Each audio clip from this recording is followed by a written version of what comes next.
నందు ప్రియులారా, కూడి వచ్చిన మీ అందరికీ ప్రభువైన యేసుక్రీస్తు నామములో నా హృదయపూర్వక వందనాలు తెలియజేస్తున్నా.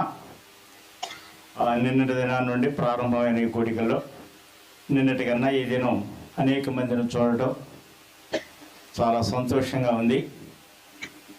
నిన్న కొంత అనానుకూల పరిస్థితులను బట్టి మనం అనుకున్న దారిలో సగమే పరిచర్య నిన్న జరిగింది. ఉదయకాలం ప్రారంభించి మరి చక్కని సందేశాలు కూడా విన్నారు మీరు. నేను నిన్న పేతురు పత్రికలో నుండి కొన్ని సంగతులు జ్ఞాపకం చేశాను. మరి దైవజనులు కూడా అదే పత్రిక మీద మాట్లాడుతున్నారు కనుక ఈ పెద్దలు ఉన్నారు, సేవకులు ఉన్నారు, పరిచారకులు ఉన్నారు, విశ్వాసులు ఉన్నారు. దానిని బట్టి దేవుడు నన్ను ప్రేరేపించిన కొలది కొన్ని మాటలు మీ గమనాన్ని తీసుకొని రావటాన్ని నేను ప్రార్థనాపూర్వకంగా సిద్ధపడుతున్నాను. ఒక మాట అన్న అంశం అది కాదు, కానీ యోధా పత్రిక ఎప్పుడైనా చదివారా? ఎక్కడుంటుంది? ప్రకటన గ్రంథానికి ఎన్ని అధ్యాయాలు ఉన్నాయి? ఒకటే అధ్యాయం. ఎన్ని అధ్యాయాలు? ఒకటే అధ్యాయం. ఎవరు ఈ యోధా? ఎవరు వ్రాసినటువంటి యోధా? ఎవరు? శరీర రీతిగా ప్రభువుకు తమ్ముడు. ఆయన ఇంకో తమ్ముడు ఉన్నాడు తెలుసా?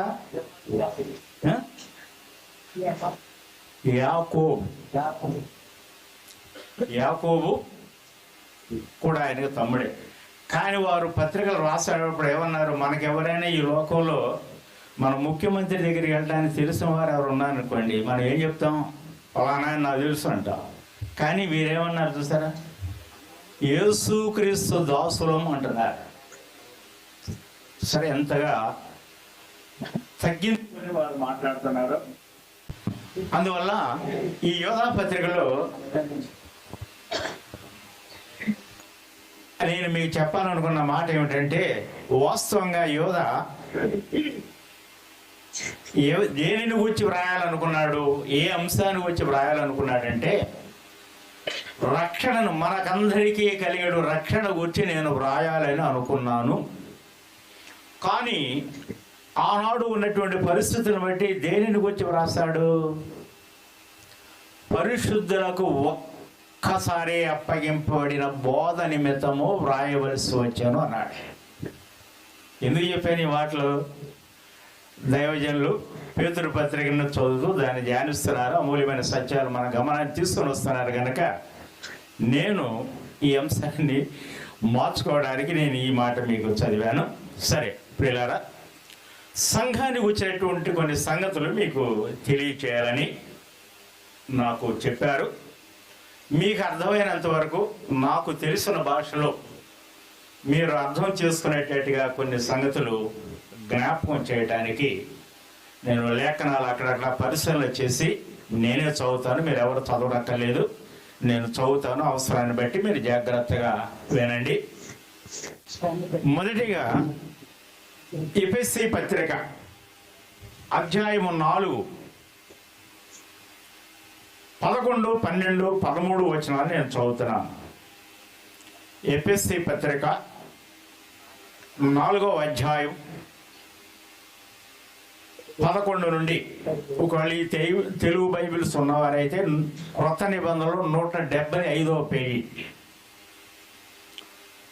వినండి. మనమందరము అంటే ఎవరు? అందరూ, విశ్వాసులందరూ, ప్రభువును నమ్మిన వారందరూ, ప్రభు అయిన యేసుక్రీస్తు అని సొంత రక్షకుని అంగీకరించి పాప క్షమాపణ అనుభవం కలిగి సంఘంలో చేర్చబడిన వారు అందరూ, మనమందరము విశ్వాస విషయములోను ఏకత్వము పొంది, ఏకత్వం అంటే ఒకే మనస్సు, ఒకే భావం, ఒకే ఆలోచన, ఒకే తలంపు, ఒకే ఉద్దేశం కలిగి సంపూర్ణ పురుషుల మగు వరకు అన్నాడు. సంపూర్ణత అంటే పరిపక్వత చెందాలి. మనం విశ్వాస జీవితం అభివృద్ధి చెందాలి. రక్షించబడిన నాడు మనం ఏ విశ్వాసంతో ఉన్నామో అదే విశ్వాసం సంవత్సరాల తరబడి ఉండకూడదు. రక్షించబడి సంవత్సరాలు గడుస్తుండగా మన విశ్వాసంలో అభివృద్ధి అనేటువంటిది మనకు రావాలి. ఇప్పుడు ఒక బాబో పాప పుట్టాడు, పోయిన సంవత్సరం ఒకవేళ అనుకుందాం మేము వచ్చినప్పుడు పుట్టాడు అనుకోండి, ఇప్పుడు కూడా అలాగే ఉండి ఆ ఒళ్ళోనే అలాగే పాలు తాగుతూ ఏం అడుగులు వేయకుండా నిలబడకుండా ఉంటే ఆ తల్లిదండ్రులు కానీ చూసిన వారికి కానీ ఎంతో దుఃఖం కదా. కాబట్టి ఇప్పుడు పుట్టిన పిల్లల విషయంలోనే మనం ఎంతో అభివృద్ధి, వారు ఏదో చేయాలి, వారు చదివేయాలి, కలెక్టర్లు కావాలి, ఇంజనీర్లు కావాలి, డాక్టర్లు కావాలని వారి పట్ల మనకు ఒక ఉద్దేశం ఉంటే, ప్రభువును నమ్మి సంఘంలో చేర్చబడినటువంటి మనం ఏ విధంగా ఉండాలి అనేటువంటి దానిని పౌలు ఇక్కడ వ్రాస్తున్నటువంటి మాటలు మనం చదువుకుంటున్నాం. చూడండి, సంపూర్ణ పురుషుల మగు వరకు అన్నాడు.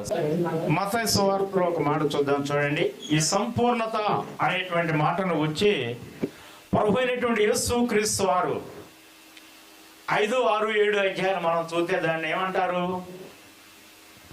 కొండ మీద ప్రసంగం. ప్రభు కొండ ఎక్కి కూర్చుండగా ఆయన అనేక జన సమూహము కూడి వచ్చారు, శిష్యులు ఉన్నారు. చూడండి, 5వ అధ్యాయం, మత్తయి సువార్త 5వ అధ్యాయం 1వ వచనం. ఆయన జన సమూహమును చూచి కొండ ఎక్కి కూర్చుండగా ఆయన శిష్యులు ఆయన వద్దకు వచ్చిరి.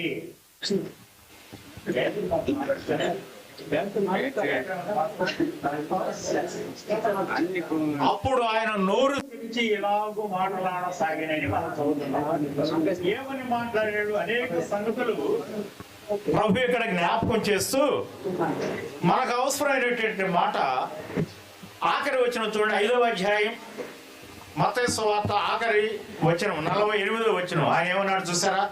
మీ పరలోకపు తండ్రి, ఆయన ఎలాంటి వాడట? పరిపూర్ణుడు గనుక మీరును పరిపూర్ణులుగా ఉండవలెను. మన తండ్రి పరిపూర్ణుడు అయితే ఆయన కుమారుడైనటువంటి ప్రభు అయిన యేసుక్రీస్తు వారు తన రక్తముతో స్వరక్తముతో సంపాదించిన సంఘములో ఉన్న విశ్వాసులమైన మనము కూడా అలాగూ పరిపూర్ణులముగా ఉండాలి, పరిపక్వత చెందాలి అనేటువంటి దానిని ఎఫెసీ పత్రికలో పౌలు జ్ఞాపకం చేస్తున్నాడు. ఏమన్నాడు? ఇక్కడ చూడండి, సంపూర్ణ పురుషుల మగు వరకు. దానికి నిర్వచనం చెప్తున్నాడు, జాగ్రత్తగా గమనించ. అనగా ఏమిటి సంపూర్ణత అంటే ఏమిటి, పరిపూర్ణత అంటే ఏమిటి అని మనం ఆలోచన చేస్తే, క్రీస్తునకు కలిగిన సంపూర్ణతకు సమానమైన సంపూర్ణత. క్రీస్తు ఎవరు? దేవుని కుమారుడు. అంటే క్రీస్తు అంటే అభిషిక్తుడు, మెస్సయ. అవునా? మెస్సయ దైవనామం. మెస్సయ అంటే అభిషిక్తుడు అంటే దైవనామం. యేసు అంటే మానవ నామం. అందుకే ఆయన దేవుని కుమారుడని చెప్తుంటే వారు అన్నారు, వడ్లవాని కుమారుడు కాడా అన్నారు. అందువలన ఆయన దైవ మానవుడు, దేవుడు మానవుడుగా ఆయనలో 2 వ్యక్తిత్వాలు ఉన్నాయి. ఆయన ఆదిలో ఉన్నటువంటి వాడు. యోహాను సువార్తలో మనం చూస్తాం, ఆది యందు. అలాగే ఆది కాండంలో మనం చూస్తాం, ఆది యందు దేవుడు భూమి ఆకాశమును సృజించాను. యోహాను సువార్తలో మనం చూస్తాం, ఆది యందు వాక్యం ఉండెను. దైవజనులు కూడా చెప్పారు వాక్యం మనకు ఎలాగ వచ్చిందని. ఆది యందు ఉన్న వాక్యము. అదే యోహాను సువార్త 1వ అధ్యాయం 14వ వచనం మనం ఏమని చదువుతాం? ఆ వాక్యమే. ఏ వాక్యం? ఆది యందు ఉన్నవాడు. ఈనాడు చాలా మంది ఏమంటారంటే, మీరేదో కొత్త మతం, మీరేదో ఎవరిని గురించో చెప్తున్నారు, మీరు మతాలు మారుస్తున్నారు అనేటువంటి వాదాలు మనం వింటున్నాం. అందువల్ల ప్రియులారా, ఆయన ఆది యందు ఉన్నవాడు, అలాగే ఆయన శరీరధారిగా లోకంలో జీవించిన దినాల్లో యోహాను సువార్త 14వ అధ్యాయంలో పిలుపు అన్నాడు, తండ్రిని మాకు చూపెట్టాయా, ఇవన్నీ మాకెందుకు, అసలు తండ్రి ఎలా ఉంటాడో చెప్పు అన్నాడా లేదా? ఏమన్నాడు అప్పుడు? నన్ను చూచిన వాడు తండ్రిని చూచి ఉన్నాడు. యోహాను సువార్త 1:18లో మనం ఏమైనా చదువుతాం? తండ్రి రొమ్మునున్న అద్వితీయ కుమారుడే ఆయనను బయలుపరచెను. చూసారా? ఆయన చూచి ఏ నరుడు బ్రతకలేడు అని వాక్యం చెప్తుంది. ఆయనకున్నటువంటి మహిమను బట్టి, ఆ మహిమను బట్టి లోకానికి వస్తే మనకి దేహాలు, మనకి శరీరాలు చాలు. కానీ ఒక దినాన చూస్తాం, ముఖాముఖిగా చూస్తాం. అలా అయితే ప్రియులారా, ఇక్కడ చూడండి, క్రీస్తు యేసు. దీనికి ఒక మాట మీకు అర్థం అవటానికి రోమాపత్రిక రండి. రోమాపత్రిక 1వ అధ్యాయంలో 1-7 వచనాలు కలిసి ఉన్నాయి. నేను అవసరమైన మాట నేనే చదువుతాను, చూడండి, మీరు గమనించండి. యేసు క్రీస్తు శరీరమును బట్టి దావీదు సంతానముగాను మృతులలో నుండి పునరుత్థానుడైనదంటే మరణము జయించి తిరిగి లేచినందున పరిశుద్ధమైన ఆత్మను బట్టి దేవుని కుమారుడుగాను ప్రభావముతో నిరూపించబడెను. దైవ మానవుడు. ఆయనలో 2 వ్యక్తిత్వాలు ఉన్నాయి, జాగ్రత్తగా గమనించండి. ఆయన మానవుడిగా ఈ లోకానికి రాకపోతే చనిపోవడానికి వీలు లేదు. ఆయన దేవుడు కాకపోతే మరణాన్ని జయించి తిరిగి లేవలేడు. ఈ 2 విషయాలు జాగ్రత్తగా గుర్తుపెట్టుకోండి. అన్యులకు మనం సాక్ష్యం చెప్పేటప్పుడైనా, ఏమిటి మీ దేవుడు, ఎందుకు నమ్మాలి ఆయన్ని, ఆయనలో ఏముంది అనేటువంటిది ఒకవేళ వారు ప్రశ్నిస్తే, ఆయన ఉనికిని వచ్చి, ఆయన దైవత్వానికి వచ్చి, ఆయన మానవత్వానికి వచ్చి, ఆయన మరణానికి వచ్చి, ఆయన తిరిగి లేచాడు, ఆయన పునరుత్థానానికి వచ్చి, మనం తేటగా స్పష్టంగా ఈ మాటలు చెప్పవచ్చు. ఇక్కడ అపోస్తలుడైన పౌలు రాస్తున్నాడు. 14 పత్రికలు రాసినటువంటి పౌలు దేవుడిచ్చినటువంటి జ్ఞానాన్ని బట్టి, ఇందాక చెప్పారు కదా, యేసు ప్రభువు రాయలేదు. ఆయనతో ఉన్నటువంటి శిష్యులు, ఆయనను వెంబడించినటువంటి వారు, ఆయన దగ్గర నేర్చుకున్నటువంటి వారు, ఆత్మచేత బయలుపరచబడినటువంటి సంగతులు ఇలాగూ వ్రాసి గ్రంథంగా మనకిచ్చారు. అందువల్ల ఇక్కడ ఒకటి, యేసు ప్రభు దైవ మానవుడు. అందువల్ల ఇక్కడ సంఘాన్ని గురించి చెప్తున్నప్పుడు ఎఫెసీ పత్రిక రండి మరలా, ఆయనకు కలిగిన సంపూర్ణతకు సమానమైన సంపూర్ణత మనకు కలగాలంటే, ఆయనకు కలిగిన సంపూర్ణతకు సమానమైన సంపూర్ణత మనకు కలగాలి అని అంటున్నాడు. అయితే ఆయన ఒక క్రమాన్ని మనకిచ్చాడు. ఈలాగు నియమించను.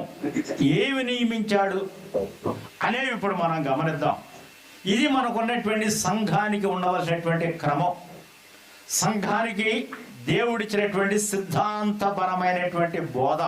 కాబట్టి సంఘానికి ఇచ్చినటువంటి క్రమం అనేది మనం గ్రహించాలి. ఇప్పటికైనా ఇది మనకి ఏమంటారంటే ప్రాథమిక సత్యం.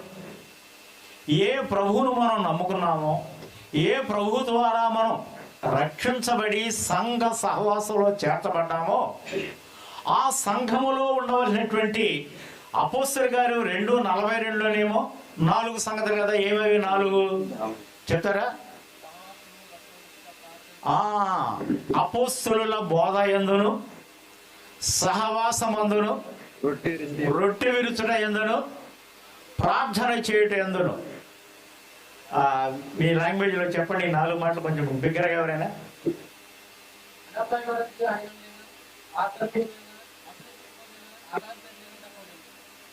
4 విషయాలు. ఒకటి, అపోస్తలుల బోధ అంటే ఆనాడు ప్రభువుని వెంబడించినటువంటి వారు, ప్రభు దగ్గర నేర్చుకునేటువంటి వారు, ఆ సంగతులు లేఖనాల్లో మనకు వ్రాయబడినవి. అది అపోస్తలుల బోధ. సహవాసం ఇదంతా కూడా చూడండి చక్కగా. ఇప్పుడు మనమంతా ఒకే కుటుంబం.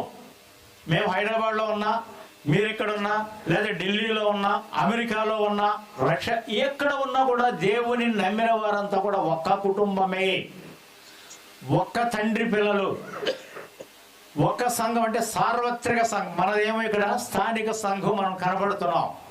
సార్వత్రిక సంఘం భూలోకమంతటిలో కూడా ప్రభువుని నమ్ముకున్నటువంటి వారు ఉన్నారు. వారు మనం చూడలేం, కానీ ప్రభువు వచ్చి సంఘంగా మనం ఎత్తబడినప్పుడు అక్కడ అందరము కలుసుకుని ఒకరినొకరు చూస్తాం. కాబట్టి అపోస్తలుల బోధ, సహవాసము, రొట్టె విరుచుట, ఆరాధనా క్రమం చాలాసార్లు మనం అర్థం లేకుండానే ఆరాధన చేస్తున్నాం, గ్రహింపు లేకుండా ఆరాధన చేస్తున్నాం. ఏ సమయం ఏమిటి అనేటువంటిది ఆ ప్రభువును కూర్చున్నటువంటి తలంపులతో మన హృదయం నింపబడి ఎంతవరకు మన పెదవుల ద్వారా, మన హృదయం ద్వారా ఆయనను హెచ్చించగలమో, ఆయనను గణపరచగలమో, ఆయనను స్తుతించగలమో, ఆయన మరణాన్ని, ఆయన కాచిన రక్తాన్ని, ఆ పునరుత్థానాన్ని మనం జ్ఞాపకం చేసుకోగలమో, అదే మన హృదయాల్లో నింపుకొని ఆయనను ఆరాధించడం, ప్రభువుని జ్ఞాపకం చేసుకోవటం. అయితే నాలుగవది ప్రార్థన. దేవుడు మనకిచ్చినటువంటి గొప్ప ఆయుధం. నీ వాక్యం చదవలేకపోవచ్చు, బోధించలేకపోవచ్చు, కానీ ప్రార్థన అనేటువంటిది నీకు నాకు వచ్చినటువంటి మాటలతో దేవుని సన్నిధిని సమీపించడానికి అవకాశం ఉంది. మన భాష ఆయనకు అర్థం అవుతుంది, ఏ భాష అయినా అర్థం అవుతుంది. ఇప్పుడు మీ భాష మేము మాట్లాడాలంటే మాట్లాడలేము. కొంతమంది తమిళియన్స్ ఉండొచ్చు, వారు తెలుగు మాట్లాడలేకపోతే ఆ భాష మాట్లాడతారు. మరి ఇండియాలో అనేక భాషలు ఉన్నాయి. కానీ ఆనాడు కూడా అపోస్తలులు గారు 2వ అధ్యాయంలో నానా భాషలు మాట్లాడేవారు వచ్చారు. పరిశుద్ధాత్మ ఈ లోకాన్ని రాగా పేతురు స్వార్థ చెప్పాడు. నమ్మిన వారు చెప్పారు కదా, 3,000 మంది ద్వారా ప్రారంభమైనటువంటి ఆ సంఘం. ఈ ప్రార్థనలో ఏమిటంటే మనం ఏదైనా సరే ఆయన అడగటం, ఒకటి స్తుతించడం, ఒకటి తర్వాత మన అవసరాలు ఆయన సన్నిధిలో పెట్టడం, మనవి చేయటం, అడగటం, మాటి మాటికి. లూకా సువార్తలో మనం చూస్తే అంటాడు, మాటి మాటికి, తర్వాత సిగ్గుమాలి అడగమన్నాడు. ఇప్పుడు ఒక వ్యక్తి వచ్చాడు, తనకు అవసరం ఉంది, ఏదైనా సరే తనకు అది కావాలి. ఏం చేస్తాడు? అడుగు బ్రతిమాలతాడు ఎన్నోసార్లు. చీపు అన్నా కూడా తనకు ఉన్నటువంటి అవసరతను బట్టి నేను నాకు అది ఇస్తే కానీ నేను వెళ్ళను. అప్పుడు ఈ యొక్క ఆ వ్యక్తి హృదయం కలుగుతుంది. అలాగే మాటికి ప్రార్థన, సిగ్గుమాలి ప్రార్థన, పట్టుదలతో ప్రార్థన, మెళుకుగా ఉండి చేసేటువంటి ప్రార్థన, ఇవన్నీ కూడా దేవుడు వింటాడు గనక ఏ వ్యక్తి అయినా ప్రార్థన చేయవచ్చు. ఏ వ్యక్తి అయినా కూడా ప్రార్థన చేయడు. మేము ఉదయకాలం నాకు నేను ప్రార్థన చేసుకుంటా, ఆంటీ తన ప్రార్థన తాను చేసుకుంటుంది. తర్వాత ఇద్దరు కలిసి ప్రార్థన చేసుకుంటాం. తర్వాత కుటుంబ ప్రార్థన 10 గంటలు మరలా కుటుంబ ప్రార్థన చేస్తాం. సాయంకాలం 5 గంటలకు ఒక అరగంట నేను, అరగంట ఆమె చేసి మరలా ఇద్దరు కలిసి ప్రార్థన చేస్తాం. రాత్రి పడుకోబోయే ముందు మరలా ఫ్యామిలీ ప్రేయర్ చేస్తాం. గమనించారా? ఆ ప్రార్థన క్రమం అనేటువంటిది జీవితంలో చాలా అవసరం ప్రియులారా. అనేక శోధనల నుండి, శ్రమల నుండి, ఇబ్బందుల నుండి విడిపిస్తుంది. అంతేకాకుండా సరైన మార్గంలో మనం నడవడానికి ఎప్పుడైతే ఈ ప్రార్థనలో మనం లోటు కలిగి ఉంటామో, దుష్టుడు వెంటనే గర్జించేటువంటి సింహం. అందుకే ప్రభువు సులువుకు వెళ్లే ముందు చెప్పాడు, మీరు మెళుకోగలిగి ప్రార్థన చేయమని చెప్పాడు. ఆయన రాతివేత దూరానికి వెళ్ళి ఆయన ప్రార్థన చేస్తూ శిష్యులు ప్రార్థించమని చెప్పాడు. పేతురు నిద్రిస్తుంటే అన్నాడు, సీమోను నీవు నిద్రించుతున్నావా?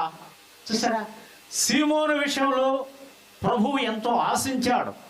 సీమోను ద్వారా కార్యాలు ఎన్నో చేయాలని ప్రభు ఆశిస్తే పేతురు నిద్రపోతుండే, సీమోను నీవు నిద్రించుతున్నావంటే మనం ఆలోచించాలి. ఒకవేళ అలాగే ప్రభు మనల్ని అన్నాడు అనుకోండి, నన్ను అన్నాడు లేకపోతే నిన్ను అన్నాడు అనుకో, ఎలా ఉంటుంది మనకి? కాబట్టి ప్రార్థన అనేటువంటిది సమస్తాన్ని జయించడానికి మూలం. అందువల్ల సంఘము ప్రారంభమైనప్పుడు, సంఘ ప్రారంభ దినాల్లో ఆ 3,000 మంది అపోస్తలుల బోధ, సహవాసము, రొట్టె విరుచుట, ప్రార్థన చేయటం వారు ఎడతెగక, అంటే ఎప్పుడు, ఆల్వేస్ అంటారు ఇంగ్లీష్లో, అలాగూ ఉన్నారు. సరే, అలాగూ సంఘము సాగుతుండగా ఈ పౌలు అనేక సువార్త యాత్రలు చేశాడు. చేసి సంఘాలు అలాగూ కడుతూ వెళ్ళగా సంఘానికి ఇవ్వబడినటువంటి మరొక క్రమాన్ని ఇక్కడ మనం చదువుకున్నాం. సంఘము భూలోకంలో ఉంది, ప్రభు పరలోకంలో ఉన్నాడు. ఆయన చెప్పాడు, నేను వెళ్ళి మీకు స్థలం సిద్ధపరుస్తాను, మరలా వచ్చి నేను మిమ్మల్ని తీసుకుని వెళతాను. అప్పటి వరకు సంఘంలో ఎవరున్నారు? పరిశుద్ధాత్ముడు ఉన్నాడు. ఒక వ్యక్తి ప్రభువును నమ్మిన వెంటనే పరిశుద్ధాత్ముడు తనలో ప్రవేశిస్తున్నాడు. ఇదే ఎఫెసీ పత్రిక 1వ అధ్యాయం 13వ వచనం మనం చూస్తే, మీరును ఓ ఎఫెసీలో ఉన్నటువంటి పరిశుద్ధులారా, మీరును సత్యవాక్యమును, వాక్యమైనటువంటి ప్రభువును ఏం చేశారు? సత్యవాక్యమును అంటే రక్షణ సువార్తని విని క్రీస్తునందు, చూసారు అక్కడ ఏం చెప్పాను ముందు? క్రీస్తు అంటే అభిషక్తుడు, మెస్సయ్య, పరలోకం నుండి వచ్చినటువంటి దైవనామం. అందువల్ల క్రీస్తునందు విశ్వాసము ఉంచి వాగ్దానము చేసిన ఆత్మ చేత మీరు ముద్రించబడితిరి. ప్రభువు వాగ్దానం చేసినటువంటి పరిశుద్ధాత్ముడు అపోస్తల కార్యం 2వ అధ్యాయంలో ఈ లోకానికి రాగా పేతురు లేచి స్వార్థ ప్రకటించాడు. ఎవరి స్వార్థ ప్రకటించాడు? మీరు సిలువ వేసిన ఈ యేసునే దేవుడు ప్రభువుగాను క్రీస్తుగాను నియమించెను. ఓ ఇశ్రాయేలు ప్రజలారా, మీరందరూ ఈ విషయం తెలుసుకోవాలన్నప్పుడు వారంతా కూడా ముందుకు వచ్చారు. రక్షణ పొందడానికి ఏం చేయాలో పేతురు తేటగా చెప్పాడు. మీరు మారు మనసు పొందండి, ప్రభువైన యేసుక్రీస్తు నామమున బాప్తిస్మం పొందండి, మూర్ఖులైనటువంటి ఈ తరము వారికి వేరవ్వండి అని చెప్పినప్పుడు 3000 మంది హృదయాల్లో వాక్యం పనిచేసి వారు రక్షించబడి బాప్తిస్మం తీసుకొని ఆది సంఘం అపోస్తల కార్యం 2:42 వారు అనుసరించిన క్రమాన్ని మనం ఇక్కడ చదువుకున్నాం ఇంతవరకు. అలా అయితే ప్రియులారా, ఇప్పుడు ఇక్కడ ఎఫెసీ పత్రికలో చదివినటువంటి మరొక క్రమం ఏంటంటే, సంఘం భూలోకంలో ఉంది, ప్రభు అయినటువంటి యేసుక్రీస్తు వారు పరలోకంలో ఉన్నాడు. సంఘంలో ఉన్నటువంటి పరిశుద్ధాత్మని ద్వారా సంఘం నడిపించబడుతుండగా ఆ సంఘానికి ఆయన ఇచ్చేటువంటి క్రమాన్ని ఇక్కడ మనం గమనిస్తున్నాం. ఏమన్నాడు చూసారా? ఆయన ఎలాగు నియమించెను. ఎలాగు నియమించాడు? 13వ వచనం చదువుతున్నాను. ఎఫెసీ 4:13. పరిశుద్ధులు. ఎవరు పరిశుద్ధులు? ఆయనను నమ్మినటువంటి మనం పాపము నుండి విడిపించబడినటువంటి వారమే పరిశుద్ధులు. దేవుని పిల్లలుగా తీర్చబడినటువంటి మనం పరిశుద్ధులు. అలాగే విశ్వాసులు అంటాడు. ఇక్కడే 1వ అధ్యాయం 1వ వచనం చూడండి. ఎఫెసీ పత్రిక 1వ అధ్యాయం 1వ వచనం. దేవుని చిత్తము వలన క్రీస్తు యేసు అపోస్తలుడైన పౌలు. ఇక్కడ కూడా క్రీస్తు ముందు రాశాడు.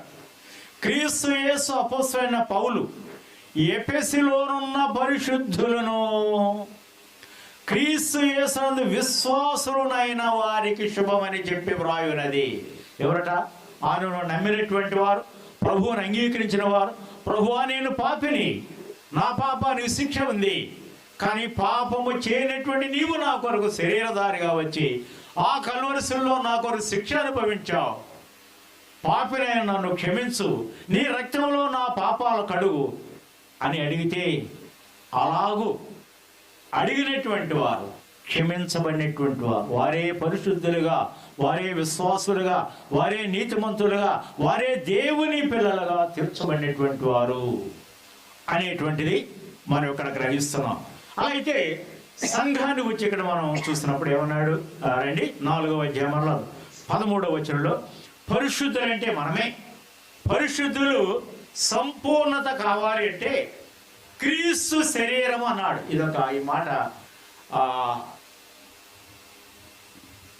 జాగ్రత్తగా గుర్తుపెట్టండి. క్రీస్తు శరీరము కొంచెం అర్థం చేసుకోవడం కష్టం. క్రీస్తు శరీరం అంటే అర్థం చేసుకోవడం కొంచెం కష్టం, కానీ ఒక్క మాట మీరు ఎలా గుర్తుపెట్టుకోండి. క్రీస్తు శరీరం అంటే సంఘమే, మనమే. ఆయన రక్తము చేత కొనబడినటువంటి సంఘమే ఆయన శరీరం. అయితే ఆ క్రీస్తు శరీరము అంటే సంఘము క్షేమాభివృద్ధి చెందటానికి, లోకములో ఉన్న సంఘము క్షేమము పొందాలి అంటే సంఘము ద్వారా పరిచర్య జరగాలి అంటే ఆయన ఒక క్రమం ఇచ్చాడు. అర్థమవుతుందా? సంఘము అన్నాడు. ఇక్కడ సంఘాన్ని ఏమని చెప్పాను? క్రీస్తు శరీరం అన్నాడు. ప్రభు అయినటువంటి యేసు క్రీస్తు వారు తన రక్తంతో కొన్నటువంటి ఆ సంఘమే ఆయన శరీరం. గమ్మత్తుకుంది కదా? అయితే ఇప్పుడు శిరస్సు ఎక్కడుంది? శిరస్సు ఎక్కడుంది? మన శిరస్సు ఎక్కడుంది? శరీరం అంతా శిరస్సు నుంచి కిందకుంది. కానీ మన కొరకు ప్రాణం పెట్టి సంఘాన్ని భూలోకంలో ఉంచి పరలోకానికి వెళ్ళినటువంటి ఆ ప్రభువే శిరస్సు. చూడండి, మొదటి అధ్యాయం, ఇది ఎఫెసీ పత్రిక మొదటి అధ్యాయం 22వ వచనం చూడండి. మరియు సమస్తమును ఆయన పాదముల క్రింద ఉంచి సమస్తము పైని, చూసారా, ఆయనను సంఘమునకు శిరస్సుగా నియమించెను. ఎక్కడట? సంఘమునకు శిరస్సుగా. సంఘమనే శరీరముగా మనందరి శిరస్సు పరలోకములో ఉంది. పరలోకములో శిరస్సు, భూలోకములో శరీరం. నేను ఒకసారి ఇలాగే ఒక చోట ఈ సందర్భం చెప్తున్న సహోదరుడు అన్నాడు, అన్న అయితే మన తలకాయ లేదా అన్నాడు. మన తలకాయ లేదా అన్నాడు. శిరస్సు ప్రభు అయిన యేసుక్రీస్తు వారు సంఘానికి శిరస్సు పరలోకములో. కానీ మనం ఈ శిరస్సు లేకపోతే మనం ఎక్కుంటామా? ఎవరన్నా ఇప్పుడు ఎంత సమూహం అన్నారు, ఎవరన్నా ఒక్క మొండితో అక్కడి నుంచి వస్తున్నాడు అనుకోండి, ఏం చేస్తాం? ఒక్కరు కనపడం ఇక్కడ, అవునా? భయపడతాం. ఒక తల లేకుండా ఒక మొండితో ఒక వ్యక్తి వస్తున్నాడంటే మనం ఏం చేస్తాం? అంతే, ఒక్కరు ఇక్కడ ఉండవు. అలా అయితే మనం ఆత్మీయంగా ఆలోచన చేస్తుండగా సంఘము అనేటువంటి శరీరముగా ఉన్న నీవు నేను ఈ లోకంలో జీవిస్తుంటే ఆ సంఘానికి శిరస్సుగా ఉన్నటువంటి ప్రభు అయిన యేసు క్రీస్తు వారు పరలోకంలో ఉన్నాడు. ఆయన వస్తాడు, ఎప్పుడు వస్తాడో తెలియదు. యోహాను సువార్త 14వ అధ్యాయంలోనే చెప్పాడు, మీ హృదయములను కలవరపడనీయకుడి, నేను మీ కొరకు స్థలము సిద్ధపరచ వెళ్ళుచున్నాను, నేనున్న స్థలంలో మిమ్ములను తీసుకున్నట నేను మరలా వస్తాను. పాత నిబంధనలో మనం చూస్తే బహుశా అబ్రహాము ఎదురు చూచాడు. దేవుడు దేనికి శిల్పియు నిర్మాణకుడై ఉన్నాడు, పునాదులు గల ఆ పట్టణము కొరకు అబ్రహాము ఎదురు చూచుచుండెను అని మనం చదువుతాం హెబ్రీ పత్రికలో. కాబట్టి ఈ రెండు మాటలు జాగ్రత్తగా గుర్తుపెట్టుకోండి. ఒకటి శరీరం, రెండు శిరస్సు. శిరస్సు అంటే ప్రభు అయినటువంటి యేసుక్రీస్తు వారు, శరీరం అంటే సంఘంగా ఉన్నటువంటి మనం.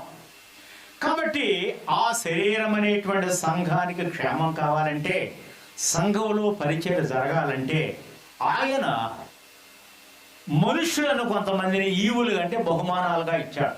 ఇప్పుడు రోమాపత్రిక 12వ అధ్యాయంలో అక్కడ వరాలు ఉన్నాయి.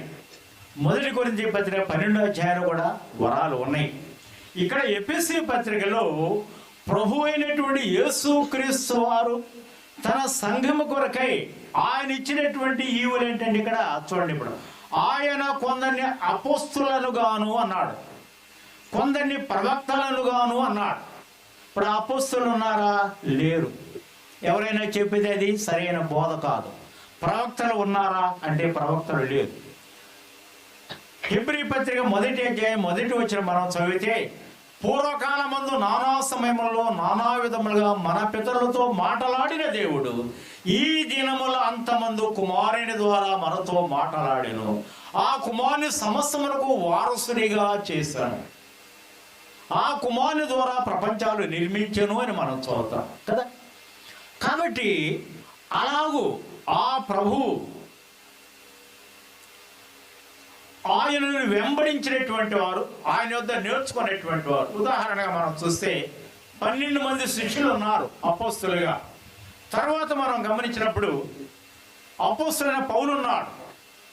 వారందరూ కూడా ప్రభువుని వెంబడించి ఆయన దగ్గర సంగతులు నేర్చుకుని వ్రాతలుగా వ్రాసిన వారు, సంఘాల్లో అనుసరించిన వారు. అయితే వారి పరిచయం ఏమిటంటే అపోస్తలులు ఆనాడు ప్రభు అయిన యేసు క్రీస్తు వారిని వచ్చినటువంటి స్వార్థ ప్రకటించారు. చూడండి, వారు ఒక పునాది లాంటి వారు సంఘానికి. ఇక్కడే ఉంది 2వ అధ్యాయం ఎఫెసీ పత్రిక. చూడండి, ఎఫెసీ పత్రిక 2వ అధ్యాయంలో మనం ఇలాగూ చదువుతాం. అపోస్తలులు ప్రవక్తలు వేసిన పునాది 20వ వచనం. 2వ అధ్యాయం 20వ వచనం. క్రీస్తు యేసే, చూసారా మరలా, క్రీస్తు యేసే ముఖ్యమైన మూలరాయి అయితే అపోస్తలులు ప్రవక్తలు ఏం చేశారు? పునాది వేశారు. ఏమిటా పునాది? ఎవరు? క్రీస్తు యేసు ముఖ్యమైన మూలరాయి అంటే మత్తయి సువార్త 16వ అధ్యాయం 18వ వచనంలో ప్రభు చెప్పాడే, ఈ బండ మీద నా సంఘమును కట్టుదును, పాతాళ లోక ద్వారములు దాని ఎదుట నిలువ నేరవు. ఈ బండ మీద, ఏ బండ? క్రీస్తు అనేటువంటి బండ. మనం కొరింథీ మొదటి పత్రిక 10వ అధ్యాయం మనం చూద్దామా? పౌలు కొరింథీయులకు రాసినటువంటి మొదటి పత్రిక 10వ అధ్యాయంలో ఒక మాట, మరొక చోట కూడా మరొక మాట మనం చూడవచ్చు. ఇక్కడ తేటగా చూస్తాం 4వ వచనంలో, ఆ పాత నిబంధనలో ఇశ్రాయేలు యొక్క చరిత్రను జ్ఞాపకం చేస్తూ ఆ మాటలు ఏమంటారంటే, వారంతా కూడా ఆత్మ సంబంధమైన ఒకే ఆహారాన్ని భుజించారు, ఆత్మ సంబంధమైన ఒకే పానాన్ని వారు త్రాగారు. అయితే ఆ బండ క్రీస్తే. సరేనా? అలాగే మనం కొరింథీ మొదటి పత్రికలో ఉన్నాం కనుక 3వ అధ్యాయానికి వద్దాం. చూడండి, ఇదే మొదటి కొరింథీ పత్రిక అధ్యాయము 3లో 11వ వచనం చదువుదాం.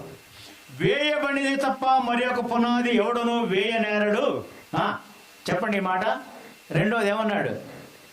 ఈ పునాది యేసు క్రీస్తే. వేయబడిన పునాది. ఏమిటా పునాది? ప్రభు అయినటువంటి యేసు క్రీస్తు వారి యొక్క శిలో మరణము, ఆయన కాచిన అమూల్యమైనటువంటి రక్తము, ఆయన సమాధి నుండి తిరిగి లేవటం, ఆయన శిష్యులకు కనబడి సర్వలోకానికి వెళ్ళి సువార్త ప్రకటించమని శిష్యులకు ఆజ్ఞాపించగా వారు వెళ్ళి ప్రకటించిన సువార్త ద్వారా ఏర్పడిన సంఘము యొక్క పునాది ప్రభు అయినటువంటి యేసు క్రీస్తు వారే. ఆ బండ క్రీస్తే. కాబట్టి ఆ బండ ప్రభు అయినటువంటి యేసు క్రీస్తు వారు 4 సువార్తలు, ఒక మత్తయి సువార్తలో మాత్రమే ఈ మాట జ్ఞాపకం చేశారు. మిగతా మార్కు సువార్త కానీ, లూకా సువార్త కానీ, యోహాను సువార్తలో మనకు తెలియదు. మత్తయి రాశాడు ఈ మాటలు, పేతురుతో చెప్పాడు ప్రభు. అందువలన ఆయన మరణము, ఆయన పునరుత్థానము అనేటువంటి ఆ సిద్ధాంతం మీద, ఆ రక్షణ కార్యం మీద ఏర్పాటు చేసినటువంటి పునాది వేసినటువంటి వారు అపోస్తలులు, ప్రవక్తలు. నేడు వారు మనకు లేరు. వారి పరిచర్య నేడు అయిపోయి మనకు నేడున్న పరిచర్య ఏమిటంటే అది ఇక్కడ మనం చూడండి. ఇప్పుడు చదువుదాం, ఇది మనం కొంచెం అర్థం చేసుకుందాం. అపోస్తలులు, ప్రవక్తలు అయిపోయారు. కొందరిని సువార్తికులను గాను, తర్వాత ఎవరు? కొందరిని కాపరులను గాను, ఉపదేశకులుగాను నియమించెను. గమనించారు ఈ మాట. సువార్తికుని యొక్క పని ఏమిటి? బయటికి వెళ్ళాలా. ఇప్పుడు ఒక బండ లాంటి హృదయాలు సువార్త ద్వారా మెత్తని చేయాలి. ప్రభు అయినటువంటి యేసు క్రీస్తు వారికి వచ్చినటువంటి సందేశం ఒక్కోసారి మనం డైరెక్ట్గా వెళ్ళిపోయి ఆయన గురించి చెప్తాం. అది ఒక్కొక్కసారి ఏంటంటే భేదాలు కూడా ఆటంకం కలిగిస్తుంది. ఒక మాట, నేను అపోస్తల కార్యములు పౌలు అనుసరించినటువంటి క్రమాన్ని ఒక్క మాట మీకు జ్ఞాపకం చేస్తాను. చూడండి, ఆయన చక్కగా సువార్త సందర్భాన్ని బట్టి ఎలాగూ ఆయన బోధించాడో ఒక మాట రండి.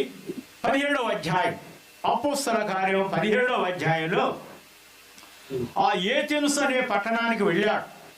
వారు అతి దేవతాభక్తి కలిగినటువంటి వారు. కానీ అయితే అక్కడ ఉన్నటువంటి ఆ దేవుళ్ళను దేవతలను వచ్చి పౌలు గమనిస్తే తెలియబడని దేవతలు అనేటువంటి మాట ఉంది. దానిని ఆధారంగా చేసుకుని పౌలు చక్కని సువార్త అందించాడు. ఏమని? మీరు తెలియకుండా ఎవరినైతే పూజిస్తున్నారో, ఆరాధిస్తున్నారో, ఎవరి యందు మీరు భయభక్తులు కలిగి ఉన్నారో అది కాదు, కానీ నిజమైన దేవుడు ఎవరో, రక్షించే దేవుడు ఎవరో, సృష్టికర్త ఎవరో, మీకు అవసరమైనటువంటి దేవుడు ఎవరో నేను మీకు జ్ఞాపకం చేస్తానని ఆయన ప్రారంభించినటువంటి, చూసారా, సువార్త ప్రకటించడంలో ఎలాంటి పదాలు వాడాడో. 24 చూడండి. జగత్తును అందరి సమస్తమును నిర్మించిన దేవుడు. ఆదికాండం 1వ అధ్యాయం 1వ వచనం ఏమన్నాడు? ఆది యందు దేవుడు భూమి ఆకాశమును సృజించాను. ఆ ఒక్కొక్క దినం ఒక్కొక్కటి ఎలా సృజించాడో మనకు తెలుసు. అక్కడ నుండి ప్రారంభించాడు. జగత్తును అందరి సమస్త అంటే ప్రపంచంలో ఉన్నటువంటి సమస్తాన్ని సృష్టించినటువంటి వాడు. ఆయన ఏం చేశాడన్నాడు? ఆయన దేవుడు తానే ఆకాశానికి భూమికి కూడా ఆయనే ప్రభువు, రాజుల రాజు, ప్రభువుల ప్రభు. ఆయన కన్నా మించిన వారు ఎవ్వరూ లేరు. మోషే అడిగాడు, అయ్యా నేను ఏమని చెప్పాలి? ఆ ఫరో ఎదుటికి వెళ్ళమన్నావు, ఇశ్రాయేలు విమోచిస్తానని చెప్పావు కదంటే, నేను ఉన్నవాడను అనువాడనని చెప్పు మోషే. అబ్రహాము, ఇస్సాకు, యాకోబు దేవుడను అన్నాడు. అలా అయితే ఇక్కడ చూసారా ఏమన్నాడు? జగత్తును అందరి సమస్తమును నిర్మించిన దేవుడు తానే ఆకాశమునకును భూమికి ప్రభు ఉన్నందున హస్తకృతములైన ఆలయంలో ఆయన నివసింపడు. అయ్యా మీరు చేసేది ఆయనకు పనికొచ్చేది కాదయ్యా, మీకు తెలియకుండా చేస్తున్నారు ఇది, అందువలన దానిలో ఆయన నివసించుడు అంటూ ఆయన అందరికి జీవమును ఊపిరిని సమస్తమును దయచేయువాడు. నేల మంటితో నన్ను నిర్మించి వారి నాసికారంధ్రంలో జీవవాయువును వదగా నరుడు జీవాత్మాయను. గమనించారా మాట? ఆది కాండంలో మానవుని తన స్వరూపమందు తన పోలిక చొప్పున సృజించినటువంటి దేవుడు ఆ మానవునికి జీవాన్ని ఆయనే ఇచ్చాడు, ఆత్మ ఆయనే ఇచ్చాడు. ఇప్పుడు అందుకే మనం చెప్పేది ఏమిటంటే ఆత్మకు చావు లేదు, ఆత్మ రక్షించబడాలి. ఏ మతమైనా ఏ గ్రంథమైనా చెప్పేది అది. నేను ఒకసారి ఆఫీసులో పనిచేసే సమయంలో మా ఆఫీసర్కి సువార్త చెప్పాలని నేను కొంత ఆలోచన చేశాను. కానీ ఆయనే గుళ్ళలో ఇవి ఆ ఖాళీ ఉన్న సమయంలో మనం ఎలా వాక్యం బోధిస్తామో దానిలో ఆయన అవి చెప్తున్నాడు. ఏమన్నా సంస్కృతంలో వేదాలు అవి. కానీ నాకు ఒక రకమైనటువంటి వేదన తపన ఉంది, ఏమైనా ఇది చెప్పాలి అని. సరే, మాతో ఆయన దాదాపు 1 గంట పని, నేను ఆఫీసులో పనిచేసినప్పుడు ఆ అకౌంట్స్లో పనిచేసేవాడిని. ఈ ఆదాయ పన్ను అంటారు, ఇన్కమ్ ట్యాక్స్, అవన్నీ నేనే చేసి పంపించేవాడిని. నేను చేసిన తర్వాత వాటన్నిటికీ ఆయన సంతకాలు పెట్టాలి ఆఫీసర్గా. దాదాపుగా కనీసం ఒక 200 సంతకాలు పెట్టాలి. అంటే ఇక్కడ సమయం ఉంది కదని నేను ప్రారంభించాను. సరే, ఆత్మకు చావు లేదంటారు కదా మీరంటే, అవును కృష్ణ వారు చావు లేదు. ఆత్మ ఏమవుతుంది సార్ మీరేమనుకోకపోతే? ఈ జన్మలో మనం చేసినటువంటి పాప పుణ్యాలను బట్టి, మంచి కార్యాలను బట్టి మరొక జన్మ మంచి జన్మ ఉంటుంది, లేకపోతే కుక్కో నాకో అయిపోతారన్నాడు. సరే, నేను విని ఇంకా నాకు ఆ మనస్సు అంత ఇదవుతోంది. సార్, మాకు బైబిల్లో ఒక మాట ఉంది, చెప్తాను, అది కూడా వినండి, మీకు ఇష్టం ఉన్నా లేకపోయినా. ఆత్మకు చావు లేదని మా గ్రంథం చెప్తుంది. ఉండే 2 స్థానాలు. ఈ మనం జీవితాన్ని చాలించిన తర్వాత దేవుడు ఆత్మను ఊపిరిని ఇచ్చాడు. ఆ దేవుని ఇచ్చినటువంటి సత్యం ఎరగడమే ఆత్మరక్షణ. ఆయనే మానవుడిగా శరీరధారిగా లోకానికి వచ్చి శిలువలో ప్రాణం పెట్టి రక్తాన్ని కార్చాడని, ఆది మానవుడైన ఆదామే చెడిపోయాడు కనుక కడపటి ఆదాముగా ప్రభువైనటువంటి యేసుక్రీస్తు వారి లోకానికి వచ్చి 33.5 సంవత్సరాలు జీవించి శిలువలో ప్రాణం పెట్టి రక్తాన్ని కార్చాడు. మీరు కూడా చెప్తుంటారు కదా, పాప పరిహారార్థం రక్త ప్రోక్షణ ఆవశ్యకతని అదే బైబిల్ చెప్పే సత్యమండి. ఆయనకి అర్థం కాలేదు కానీ నేనైతే ఆయనకి అమ్మాను. అందువల్ల ఆత్మరక్షణ ఇక్కడ చూసారా ఏమన్నాడు? జీవమును ఊపిరిని దయచేయువాడు ఆయన. అలా అయితే అలాగూ ప్రారంభించి ఎలాగూ చెప్పాడు చూసారా? అందరికీ జీవము ఊపిరిని సమస్తమును దయచేయువాడు కనుక ఆయనకి ఏదో కొదవగా ఉంది, నాకు ఇది తీసుకురండి అది తీసుకురండి, లేక నాకేదో కొట్టండి, లేక నేను ఇలా చేస్తే మిమ్మల్ని దీవిస్తాను అని చెప్పాడు. అదే చెప్తున్నాడు ఇక్కడ. ఏమన్నాడు పౌలు చూసారా? ఆయనకు ఏదో కొదువై ఉన్నట్లుగా మనుషుల చేతిలో సేవింపబడివాడు ఆయన కాదు. భూమి మీద కాపురం ఉండటానికి ప్రతి మనుష్యుని కూడా ఆయన సృష్టించాడు. అయితే ఇప్పుడు మానవుడు చెడిపోయాడు. ఒకవేళ దేవుణ్ణి తడవలాడి చూస్తాడేమో, దేవుడు ఎలా ఉంటాడు అని ఏమైనా ఆలోచిస్తాడేమోనని దేవుడు ఆలోచన చేశాడు. కొన్ని కాలాలు నియమించాడు కానీ అలా చేయలేదు. మనము ఆయన యందు బ్రతుకుతున్నాము, చెల్లించుతున్నాము, ఉనికి కలిగి అంటే ఇప్పుడు నేను మాట్లాడతా అంటే నాలో ఉన్న జీవం, నేను మాట్లాడే విధానం, నాలో ప్రాణం ఉంది అనేటువంటి తెలియచేశాడు అని ఇలా చూసా చక్కగా. ఇంకా చివరి కింద కూడా మన సమయం అయిపోతుంది. 30 వచనం చూడండి. ఆ జ్ఞాన కాలములను దేవుడు చూచి చూడనట్టుగా ఉండెను, ఇప్పుడైతే అంతటా అందరూ మారు మనసు పొందవలని ఆయన ఏం చేశాడు? ఆజ్ఞాపించుతున్నాడు. ఎందుకనకంటే ఒకవేళ వాళ్ళని నమ్మకపోతే ఏమవుతుంది? తాను నియమించిన మనుషుని చేత నీతిని అనుసరించి, ఎవరి మనుషుడు? ప్రభువైన యేసుక్రీస్తు వారే నీతిమంతుడు, పరిశుద్ధుడు, నిర్దోషి, నిష్కల్మషుడు, పాపులలో చేరగా ప్రత్యేకముగా ఉన్నటువంటి వాడు. అందువలన ఆయనను అనుసరించి ఒక దినాన ఏ ప్రభు అయితే ప్రాణాన్ని పెట్టి మరణాన్ని జయించి తిరిగి లేచి పరలోకంలో ఉండి సంఘాన్ని భూలోకంలో ఉంచాడు, ఆయన రాబోతున్నాడు కనుక ఆయన తీర్పు తీర్చబోతున్నాడు. ఈ సంగతి, ఈ సత్యాన్ని మీరు ఎరగాలి అనేటువంటి దానిని అక్కడ తేటగా చెప్పాడు. తర్వాత మీరు చదువుకోండి 14వ అధ్యాయంలో కూడా అపోస్తలులైనటువంటి కనుక బయటకు వెళ్ళి స్వార్థ ప్రకటించి వారి హృదయాలను ఒప్పింపచేసి సంఘాల్లో చేర్చేటువంటి వారు స్వార్థికులు. రోమాపత్రిక 10వ అధ్యాయం 15వ వచనం చూడండి. ప్రకటించు వారు పంపబడిన ఎట్లు ప్రకటించదురు. అంటే ఇప్పుడు కొంతమంది ఇప్పుడు నార్త్ తీసుకెళ్ళి పనిచేస్తున్నారు తెలుసా మీకు? కొంతమంది ఉన్నారు అక్కడ. సంఘము వారిని ప్రత్యేకించి పంపుతారు. అసలు సువార్థికునిగా కూడా సంఘములో అలా సేవా ప్రతిష్ట చేయవలసినటువంటి అవసరత కూడా ఉంది. ఎలాగంటే అపోస్తలుల కార్యం 13వ అధ్యాయం, అది అంత్యోకయ అనేటువంటి సంఘం. అక్కడ కొంతమంది ఉన్నారు. అయితే వారందరిలో కూడా సౌలును బర్నబాని దేవుడు పిలిచాడు. ఎవరిని పిలుస్తాడు? పనిచేసేవాడిని పిలుస్తాడు. ఏదో నన్ను సంఘ పెద్దగా చేస్తే నేను పని చేస్తాను అలా కాదు, లేక నన్ను సువార్థికునిగా చేస్తే అని కాదు. ఎవరైతే పని చేస్తూ ఉంటారో ఆ భారము కలిగినటువంటి వారిని పరిశుద్ధాత్ముడు గుర్తిస్తాడు. అదే 13వ అధ్యాయంలో మనం చదివేటువంటి మాట. అందువల్ల ఇక్కడ చూడండి 15వ వచనం, ఇది రోమా 10:15 ప్రకటించు వారని మనం చదివాం. వీరు ఎలాంటి వారట? ఉత్తమమైన వాటిని కూర్చిన స్వార్థ ప్రకటించు వారి పాదములు ఎంతో సుందరములు. స్వార్థ స్వార్థ స్వార్థ స్వార్థను గురించి ఒక్క మాట పౌలు ఏం చెప్పాడు? 1 కొరింథీ పత్రిక 15వ అధ్యాయం 3వ వచనం, నాకు ఇయ్యబడిన ఉపదేశమును మొదట మీకు అప్పగించి తిని. అదేమనగా ఏమిటి పౌలుకు అప్పగించిన ఉపదేశం? లేఖనముల ప్రకారం, అంటే వాక్య ప్రకారం క్రీస్తు మన పాపముల కొరకు మృతి పొందెను, సమాధి చేయబడెను, 3వ దినమున తిరిగి లేపబడెను. అదే స్వార్థ సారాంశం, అదే స్వార్థ సత్యం. ఆ స్వార్థను నమ్మితే ఇదే రోమాపత్రిక 10వ అధ్యాయంలో ఏమన్నాడు? రక్షణ గురించి ఏమన్నాడు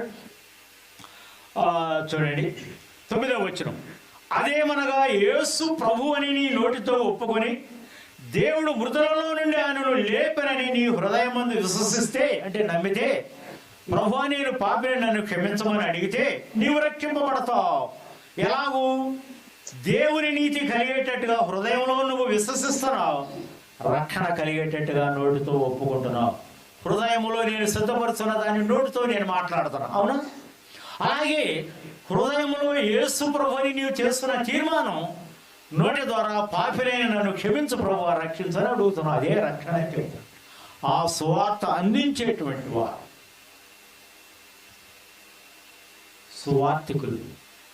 ప్రభు అయినటువంటి యేసుక్రీస్తు అని వచ్చేటువంటి సువార్త సందేశం, రక్షణ సందేశం, సత్యవాక్యం, నశించిపోయేటువంటి ఆత్మలకు అవసరమైనటువంటి ఆ వాక్యాన్ని అందించేటువంటి వారు సువార్తికులు. ప్రభు ఏం చెప్పాడు? ప్రతి సువార్తలో ఆఖరి అధ్యాయాలు మీరు చదవండి. మత్తయి సువార్త అన్నాడు, అక్కడ సమస్త జనులను శిష్యులుగా చేయుడి అన్నాడు. అక్కడే మీరు తండ్రి యొక్కయు పరిశుద్ధాత్మ యొక్కయు, తండ్రి కుమార పరిశుద్ధాత్మ నామములో వారికి బాప్తిసం, ఒకే నామం, ఒకటే నామం, కానీ ఏకనామం, కానీ ముగ్గురు మూడు వ్యక్తిత్వాలు ఉన్నాయి. సృష్టిని చేసినప్పుడు ముగ్గురు ప్రమేయం ఉంది. జస్ట్ రెండు మాటలు అర్థమయ్యేటట్టుగా చెప్తా. అలాగే రక్షణ కార్యంలో కూడా తండ్రి యొక్క సంకల్పం, తండ్రి ఉద్దేశం రక్షించబడటానికి మానవుని పట్ల తండ్రిగా ఆయన ఉద్దేశం ఉంటే ఆ ఉద్దేశాన్ని నెరవేర్చిన వాడు కుమారుడైన యేసు ప్రభు ఈ లోకానికి శరీరధారిగా వచ్చి శిలువలో ప్రాణాలు పెట్టినవాడు. ఆ సంగతి నీకు నాకు అర్థమయ్యేటట్టుగా చేసినటువంటి వాడు పరిశుద్ధాత్ముడు. సరే, త్రిత్వమై ఉన్నటువంటి దేవుడు. కాబట్టి సంఘము ద్వారా ఈ కార్యం జరగాలి.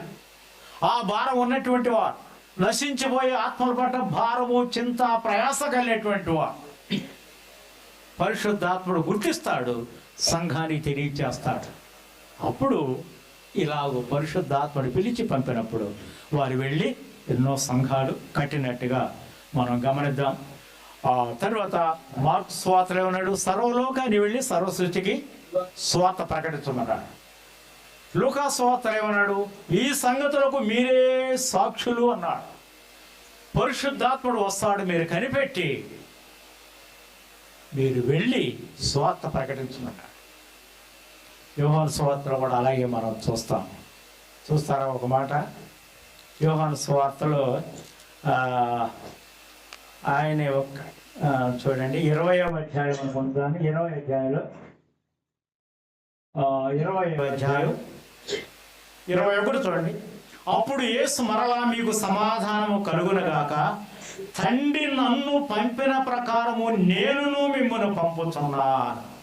సరే, తండ్రి నన్ను పంపాడు లోక రక్షణ కొరకై. అలాగే ఆ నేను సిద్ధపరిచిన రక్షణ గ్రహించేటట్టుగా నేను మిమ్మల్ని పంపుతున్నాను, మీరు వెళ్ళి సువార్త ప్రకటించమని. సరిగ్గా అక్కడ సువార్తికులు అలా ఉంచి కొందరిని కాపరులను గాను ఉపదేశకులుగాను నియమించను. సంఘాన్ని కాచేవారు కాపరులు. పాత నిబంధనలో మనం చూస్తే ఇర్మియా గ్రంథం, ఎహెజ్కేలు గ్రంథంలో అమూల్యమైన సత్యాలు ఉన్నాయి. ఎలాగో కాయాలి, లెక్క చూస్తానన్నాడు. లేక సరే సందర్భం వచ్చింది కనుక ఒక ఎహెజ్కేలు గ్రంథంలో ఒక 2-3 మాటలు గమనిద్దాం. చూడండి, ఎహెజ్కేలు గ్రంథం,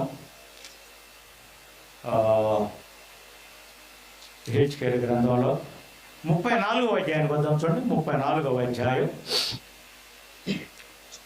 ఆ తర్వాత మీరు అధ్యాయం అంతా చదవగలిగిన వారు చదువుకోండి. అక్కడ అన్నాడు 34 మొదటి వచనంలో, యెహోవా వాక్కు నాకు ప్రత్యక్షమై ఇలాగ సెలవిచ్చాను అని చెప్తూ ఎవరితో మాట్లాడుతున్నాడు? ప్రభువుకు యెహోవా.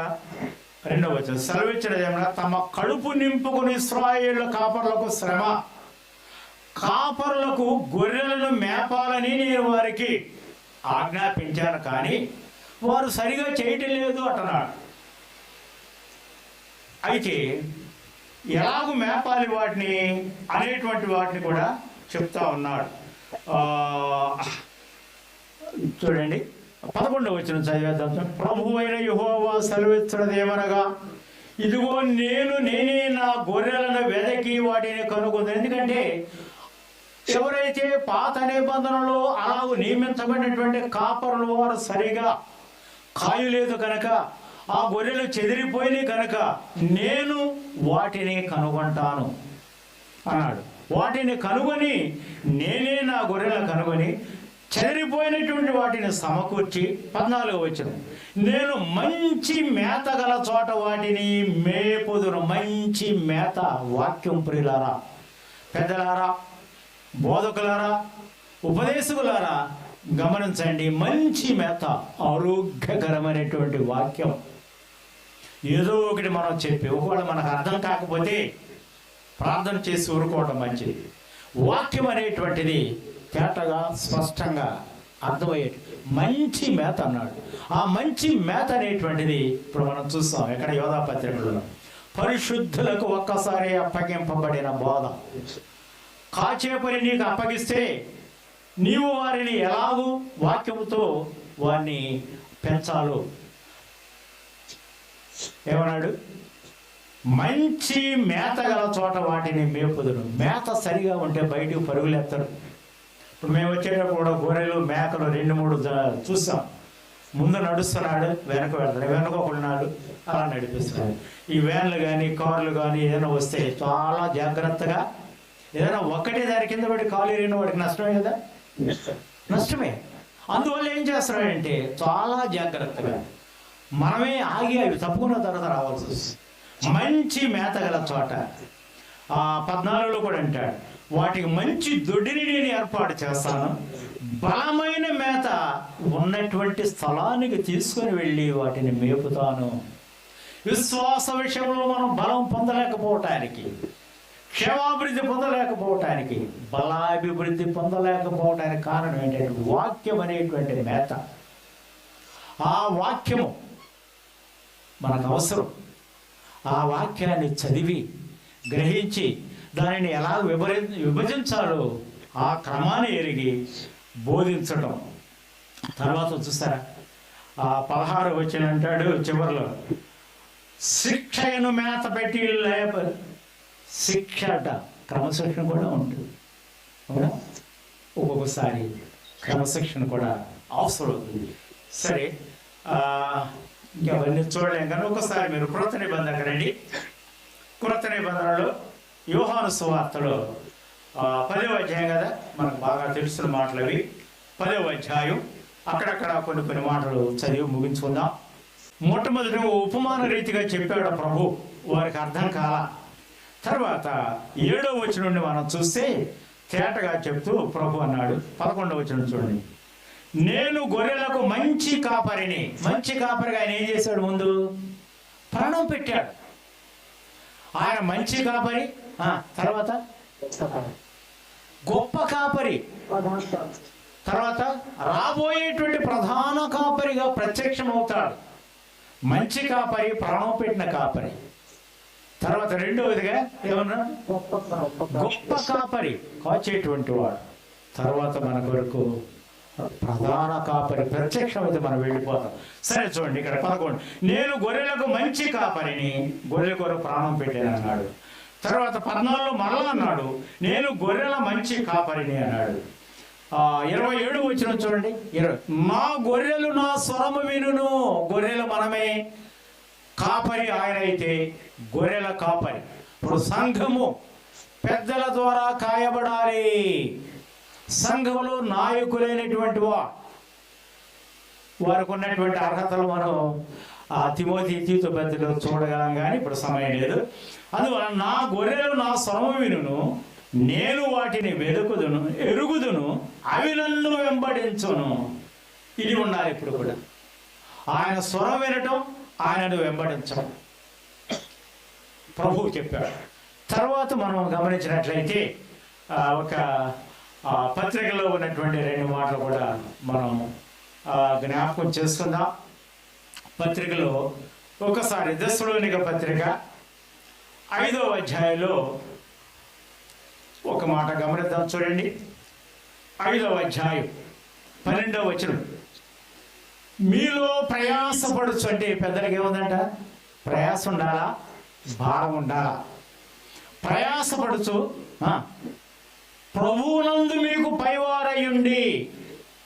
చిన్నలు మీరు గ్రహించాలి, పెద్దలకు ఉన్నటువంటి ప్రయాస ఎలాంటిదో వారికి మీరు లోబడి ఉండి వారి పనిని బట్టి వారిని ప్రేమతో మిక్కిలి ఘనముగా ఎంచవలెను.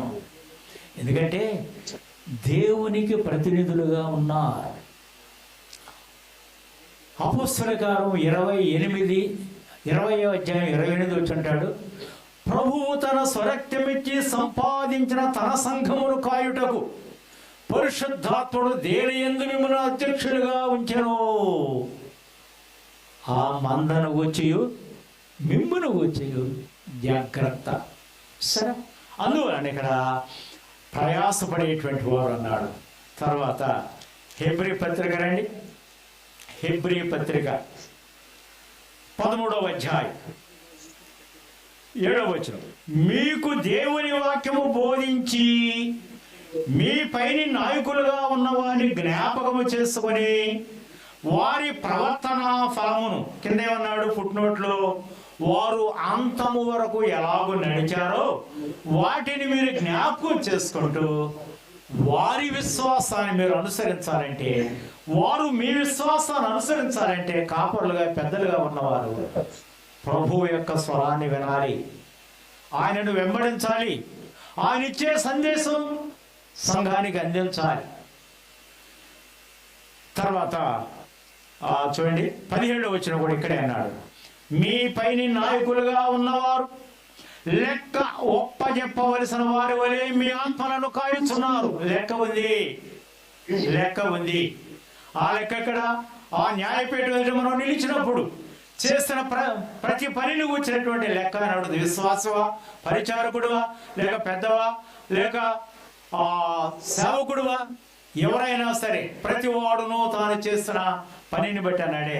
అలాగే ఇక్కడ పేతురు పత్రికలో 1వ పత్రిక 5వ అధ్యాయంలో వారికి ఉన్నటువంటి ఆ యొక్క బహుమానాన్ని గురించి చెప్తున్నాడు. చూడండి ఒక మాట. 5వ అధ్యాయం 4వ వచనం. ప్రధాన కాపరి ప్రత్యక్షమైనప్పుడు మీరు వాడబారని మహిమా కిరీటము పొందుదురు. చూసారా ఎంత ఆధిక్యత ఇవ్వబోతున్నాడు, మహిమా కిరీటం. అయితే ఎలా ఖాయమన్నాడు? 2వ వచనం. బలిమి చేత కాదు, ఏదో కర్ర పట్టుకుని పెత్తనం చేసేది కాదు. బలిమి చేత కాక దేవుని చిత్త ప్రకారం. అంటే ఎప్పుడు నీకు కనెక్షన్ ఎక్కువ ఉండాలి, దేవుని మీద ఉండాలి. ఆయన స్వరం, ఆయన నడిపింపు, ఆయన ఇచ్చిన ఆలోచన ఏదో సంఘానికి నీవు గ్రహించి ఏం చేయాలా? దేవుని చిత్త ప్రకారము ఇష్టపూర్వకం. ఏదో నేనే చేయాల్సి ఇవ్వండి. కొంతమంది అంటారు ఏదైనా పని చెప్తే సంఘంలో ఏదైనా మీటింగ్స్ అనుకోండి అన్నీ నేనే చేయాలా, చాలా మంది ఉన్నారు కదా అని విసుకుంటారు. అలా కాదు. ఏమైనా ఇష్టపూర్వకముగాను లాభాన్ని అపేక్షించి కాదంటున్నాడు. దుర్లాభాపేక్షతో కాక సిద్ధ మనస్సు. ఒకవేళ ఇప్పుడు ప్రభు వస్తే సిద్ధపడే ఉన్నాం మనం. ఏదో అందరము కూడా వెళ్ళిపోతాం. సిద్ధ మనస్సు మీ మధ్యనున్న ఎవరు? దేవుని మందను మీకు అప్పగించాడు. జాగ్రత్త. లెక్క చూస్తాడు, బహుమానం ఇస్తాడు. దుర్లాభాపేక్ష వద్దు, లేక సొంత ఆలోచన వద్దు. దేవుడు ఏదైతే ఇచ్చాడో ఆ క్రమములో అలా సంఘాన్ని నడిపించే బాధ్యత మీకు ఇచ్చాడు. అలాగే ఉపదేశించేవారు కూడా, హెచ్చరిక చేసేవారు కూడా అలాంటి క్రమాన్ని కలిగి ఉండాలని సంఘంలో, భూలోకంలో ఉన్నటువంటి సంఘానికి శిరస్సుగా ప్రభు పరలోకంలో ఉంటూ సంఘానికి ఈ ఏర్పాటు చేసి సంఘము క్షేమాభివృద్ధి చెందాలని, ఆ క్రీస్తు యొక్క స్వరూపం సంఘానికి రావాలని, ఆ స్వరూపం సంఘానికి వస్తే ఆయన ఆకాశ మండలానికి వస్తాడు. మనమంతా మార్పు చెంది వెళ్ళిపోతాం. ఇది ఆయన మనకిచ్చినటువంటి క్రమం. వల్ల ఇలాంటి జాగ్రత్తగా గమనించి గ్రహించి మనం చదువుకొని అలాగూ సిద్ధపడటం, ఆ క్రమాన్ని గ్రహించడం, ఆ క్రమాన్ని అనుసరించి మనం సాగటం అనేది మనకు క్షేమం, దేవునికి మంచి, మనకు బహుమానం కలగటానికి దేవుడి తలంపులు మన మీద దీవించగాక. ఆమేన్. మంచిది అజడైన గనుగుణం హితునవంత 4-3 అంశాలు అయితే మొదటి సంఘం ఎలా ఉండాలి అన్నప్పుడు పరిశుద్ధులుగా జగొండకూలి అందులో అజడైన శ్రేష్టైన హితునబిన గమంగంలే కాపరి స్వార్థకులు అన్నప్పుడు పాయిన సంకీర్తన అని అప్సిత అయితే కాయం లేదంతేనే మరి అన్న ప్రసన్న కుమార్ గారు ముందుకు వస్తే వాక్యం ఎత్తబడిన వాక్యం గురించి అయినా ప్రార్థన చేయవలసిగా ఆహ్వానిస్తున్నాము. ప్రార్థించేద్దాం. జీవాధిపతి సర్వాధికారి, మీ యొక్క అనాదికాల సంకల్పంలో ఈ దినాల యొక్క ప్రత్యేకంగా యవనస్తులు అలాగే పెద్దలు నాయన సేవకులు అందరి నిమిత్తమై ఏర్పాటు చేయబడినటువంటి యొక్క ఈ కూడికలను బట్టి మిమ్మల్ని స్తుతిస్తున్నాము. ఎంతో ప్రయాసపడి దూరభారం నుండి మీ దాసులను మీరు తోడుకొని వచ్చారు. ఈ దినాల్లో మీరు మాట్లాడుతున్న ప్రతి మాటను పరిశుద్ధాత్మ ద్వారా అందరి హృదయాల్లో కార్యసిద్ధి కలిగించి మీ నామానికి మహిమ తెచ్చుకుందరని, దేవా ఈ ప్రయాస వృధా కాకుండా మీ ఆత్మ కార్యం జరిగించి మీరే మహిమ పొందుదురని, మీ పక్షంగా నిలబడి నీ వాక్యమును అందించిన మీ శ్రేష్ఠ దాసులను మీరు మరింతగా మీ నామ మహిమ కొరకై వాడుకోమని, ఇదిగో నాయన తండ్రి, మరి ఈ దినము ఈ ఉదయకాల సెషన్ ముగించుకొని మధ్యాహ్నం కూడా దేవ కూడుకొని నీ యొక్క అమూల్యమైనటువంటి మాటలు మీ దాసుని ద్వారా వినబోతుండగా సహాయం దయచేయమని మీరే మహిమ పొందుదురని, సర్వమహిమ ఘనత కీర్తి ప్రభావములు మా ప్రభువును లోకరక్షకుడైన యేసుక్రీస్తు అద్వితీయ పరిశుద్ధ నామములో స్తోత్రములు చెల్లించి ప్రార్థించి వేడుకొని పొంది ఉన్నాం పరమ తండ్రి. ఆమేన్.